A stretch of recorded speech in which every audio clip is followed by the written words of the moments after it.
Hey everyone, I'm Jennifer Purcell, and I am here with Cindy Ervin Huff to talk about her story in our latest issue. Let me introduce her real quick, and then we are going to hop in.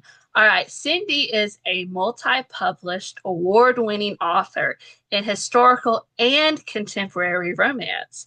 She's a 2018 SELA finalist. Cindy has a passion to encourage other writers on their journey. When she isn't writing, she feeds her addiction to reading and enjoys her retirement with her husband of 50 plus years, Charles. Now, Cindy, let's start off. This is my favorite question. What was the inspiration behind your story, Ink Spill Matchmakers? Well, I write, as you said, historical and contemporary romance, but I love writing. Of the two, my favorite is historical. And I thought, ooh, and I think Lacey was your uh, one of the feature, and she also writes historical. I thought, yes. And as I thought about that in kids, it's just sort of starts out, and I started going, that's not right. It took me a little bit of tweaking to Mhm. get the story the way I want it, and it has to be under 1,000 words. So Yeah. that was it was just fun to write. It really helps you. Flash fiction helps you to focus again on the more expanded writings. It helps you write tight, helps you do better with your novels. So yeah. I have to say, you said it was fun to write, but it was fun to read. And not only because of the POV of the children, but then as an adult reading it, and you kind of can tell a little bit through subtext, kind of what's going on with the adults. I thought that was really good, the way that you did that. I really enjoyed the story. It was good. Well, that's awesome. That's what I was hoping adults would get it. My critique group got it. So yeah.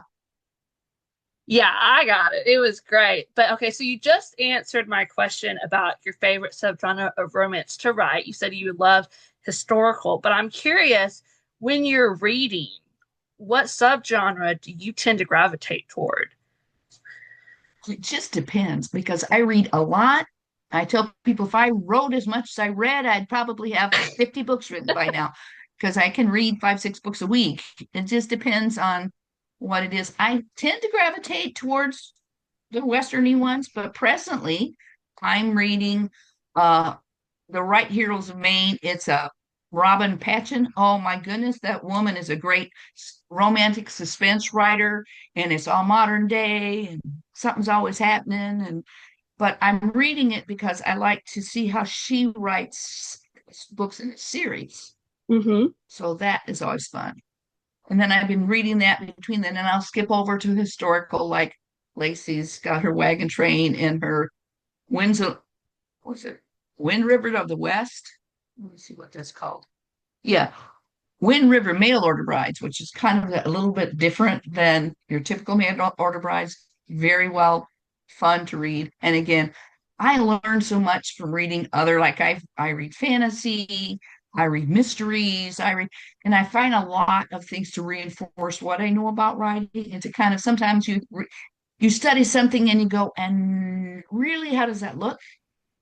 And you just kind of absorb it when you're reading all these other books that and as a writer you have to read, you have to. Yeah. Do you ever find yourself tempted to write outside of romance since you read outside of romance? Like, do you ever sit there and you're like, I wonder if I could write a fantasy novel? Oh, I have one in my head. I have a Oh. couple in my head. Hey, I'm a Star Trek geek, but I don't see myself writing that. Mhm. But and I also love reading time travel, so Oh, yeah. who knows, someday it may work that way.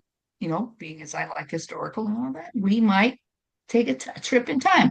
But I have to be really, number one, impressed that this is a story God wants me to write, Hmm. not just because it's fun, because Yeah. all of my books that I write have kind of a theme from Ecclesiastes 3:11. He makes all things beautiful in his time. So everything that's going on with all the characters in my books, whether they're historical or contemporary, there's something that should cause the reader to think. So if I ever decide to write a fantasy, and I have read some interesting fantasies that had that Christian thing going through them, I would want to be sure that there was that. And the thoughts that go through my mind when I'm in the shower and stuff are not don't necessarily have that clear picture. So, but God knows my brain. It goes, Mhm. and I think it has lots. I've had lots of stories in my brain since I was a small child. And I think it's not till I started writing novels that I could see how I could use all that way my brain splats everywhere. And it's been good for me. It's let me finally see why I created my brain that way. Yeah. Well, I'm curious now to hear about what does your writing process look like? Like when you get the story idea and when you sit down and begin to flesh it out, after you reach that point where you're like, I think this is the story God wants me to write, are you a plotter where you sit and plan everything, or do you just sit down at the keyboard and write as it comes? I tend to be a pantser, but I'm trying to plot more. Like Hmm. I try to get a better picture of my characters before I start because Hmm. it gives you a lot more rewriting. Otherwise, who are my characters? What are their needs first? And kind of a basic plot. I can guarantee you the summaries I send in may not even turn out how the story ends, but I know it's how it's supposed to begin, and we know they all have their happily after blah blah blah happily ever after in the end. But it's that whole in between stuff and having something to kind of refer back to. And then I refer back to it. If I don't have it with me sitting there, I refer back to it like a couple, 3 days later, go, whoa, we're not going there. But we still staying there. It's good to do it. It's good to have a summary. Sometimes, though, for me, if I've written a summary, I think I've already written that chapter. And I go through, oh no, it's just in a summary. I haven't, you know, weeded it out yet. But yeah, I tend to still be a pantser. I mean, I talk to my characters in the shower. I talk to my husband about my characters. At one point, my husband said, this is a character, right? This isn't a real person. So I tend to just, you know, work through them. Sometimes I'll write out something, and then Hmm. later I'll throw that away and write out something else until I feel like, yes, I'm in the flow, I'm going where I want. And there'll be days I don't write because I'm plotting it in the back of my head all the time. Hmm. That sounds like a great process. So, do you ever find yourself in that dreaded spot where you're like, I hate this story, and you're tempted to just scrap it all? Or do you just kind of like push through and keep going until you reach the end? I have very few, I have a couple stories I haven't finished, Hmm. but it wasn't because I hated the story. It was more of, oh, I'm stuck. And then I had to go on to another project. Those were something I was doing on the side. But when it's something I have to get done, I had the last book the book that's coming out in November is a contemporary romance. It's part of my Dog Groomer series. It's called The Dog Groomer's Christmas Second Chance, and it's a December kind of love story as opposed to younger people. And there was a point there I really was like, this doesn't come together. What am I doing wrong? And that was one of those that sit and think about it, go off to other things, explore it in my head, until I finally like, yes, that's how it's supposed to go. And then I Yeah. realized when I thought it was done, no, I need just this little bit more. When I added that little bit more, it's like, yes, that flows exactly the way it's supposed to. And I didn't have my the person who edited it for me or anything to say, oh, that does make sense. It flowed just as it should, which is the biggest thing. You can Hmm. have a few awkward sentences, you can have a typo or two in a book, but if your story doesn't flow or Hmm. keep the audience engaged, then it doesn't matter how perfect your grammar is, because they will forgive a few, not just a few little faux pas, Hmm. but they won't if the story doesn't go where it should, in the end doesn't say yes. Even if it's a sad ending, yes, that, it felt completed and done. Sometimes that's the hardest part. Am I done? Yeah, I like that. That sounds really, I don't know what a good word for that is. First thing that comes to my head is that's a good piece of wisdom that I think that we need to remind ourselves of. Which brings me to what is the best piece of writing advice that anyone's ever given you that just stuck with you? Oh, don't give up. Ooh, that's a good It's because there's times you really do. one. Don't give up, keep moving forward, and then never stop learning. The minute Oh, I as a like writer you stop learning, you think you know it all, is when things aren't going to go really well for you. Because I God loves to show you over and over again that you don't know it all. Yeah. That my I think this was my second writer conference that I was ever at. I was sitting in a class and one of the writers there was talking about how she was shocked to see like these big names at the conference, not just teaching, but they were actually sitting in on classes. And she said she talked to one of them and was like, I'm just shocked you're here. And the writer was like, you don't ever really stop learning new stuff, no matter how many books you have. And that was something that always stuck with me because I was like, oh, okay, so you're always going to be learning new things. And that kind of made me feel a little bit better because sometimes I don't know if you ever feel this way, but sometimes I have a little bit of I start feeling kind of like a hack, like I don't really belong here and I'm just kind of Like, holed up in yeah, my I'm really, I'm not good enough. There's them. Mhm. There's those favorite authors that you love to follow, and I'm Yes, not them. But exactly. absolutely, I do get that. But I sat next to was it Diana Mills or Eva Marie Everson, one of those two, in a class just like that. And there they were taking notes, and I was impressed. Uh-huh. Definitely. Yeah, those are some big names. So that's always encouraging to get to see that. So I've loved the writing talk, but let's switch gears a little bit and go back to talking about reading because I'm always interested to hear about authors' favorite romance tropes because we're told we need to market by them. And readers tend to always have at least one favorite trope that when they see it, they want to just get that book immediately. So I'm curious, do you have a trope that you enjoy writing or reading even? I like that strong men, strong women, kind of, but yet they have those deep inside things that are softer, that are needy, that that she doesn't need a man because she can run the ranch, but she needs a man because she needs to feel loved. I love those. I also love remakes of fairy tales Ooh, that's where they have, especially if it's Beauty and the Beast. I will read anything that resembles Beauty and the Beast. What can I say? That's one of my favorites. But yeah. just those types of stories are fun, you know, in any genre, really, and whether it's contemporary or any kind of historical romance. Those would be things I would go, "Ooh, I like that." And of course, time travel. It has those same sort of tropes. That same. I like second chances, obviously, because I've written second chances. I like wounded people who find their way because of the other person who did not. Yeah. Sometimes one of my books is two wounded people. I have a few of those. Yeah. I love to see those changes because if it's just romance, there's not the reality behind the individual. Hmm. You know, I Yeah. like I like romance with more depth that are still clean.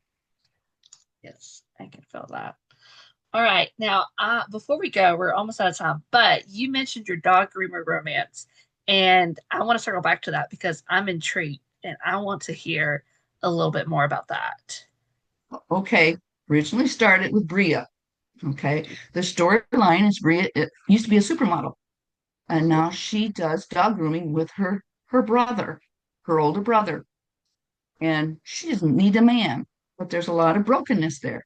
The man she meets brings his shaggy dog in. He's trying to get it groomed, doesn't know anything about dogs. It's an emotional support dog for his son, who was in an automobile accident when his wife died, and he's been a little bit traumatized. So this is what brings these two, this dog brings them together. So then once he has, and she has he's called a gym rat kind of muscular dude as her brother who's got a heart of gold. Well, he doesn't have nobody, and after she gets her happily ever after, Bria and Mark, then you had to have Aaron. I always have to see someone in the book that needs a happily ever after. So Aaron is everybody's friend, everybody's friend. And he is enamored with this girl who poured coffee on him in a coffee shop. And then when she comes in for an interview, he's ready to hire her. And she's a veteran. But I decided this veteran would be a woman. I have a previous book with a veteran in it, but this is a woman and she has an artificial arm. And she doesn't feel like anybody could possibly ever love her. And even though he wants to date her, go out with herself, she's sure it's just a phase. You date the handicapped woman. but God brings them together. And there's all different fun twists. And the last one, of course, is December. But I decided, why not second chance? Why not run across your ex from 30 years ago and the changes that have happened and how God brings them back together? That's the one that's coming out. But it's called Dog Groomers Love Stories. And that's the three stories. They're all groomers in the same shop. Lloyd was the veteran in that story. He's been in all three of the stories in the background. That's the one in book three. He was a homeless vet and he ended up learning how to be a groomer and his life's all back together and he's got his family in the grooming shop. When he asked God, do you think it's time for me to maybe find someone? He wasn't expecting it to be the one he never stopped loving. So these are just, fun stories I enjoyed. And each one has a dog. She got herself in the second book. Cassie gets herself an emotional support dog. And it's a King Charles Cavalier Spaniel. Ooh, And then the lady gets a dog for her grandson, and it's a Rottweiler. And each one of these kinds of dogs are totally different, totally fun. And there's lots of dogs in all the stories because there's dog groomers. They're grooming dogs. Different ones have dogs. Aaron has a bunch of dogs. Everybody's got dogs. And it's been fun when I'm at farmers markets. I take pictures of dogs. Just all these fun dogs. I don't own any anymore, but I still love them.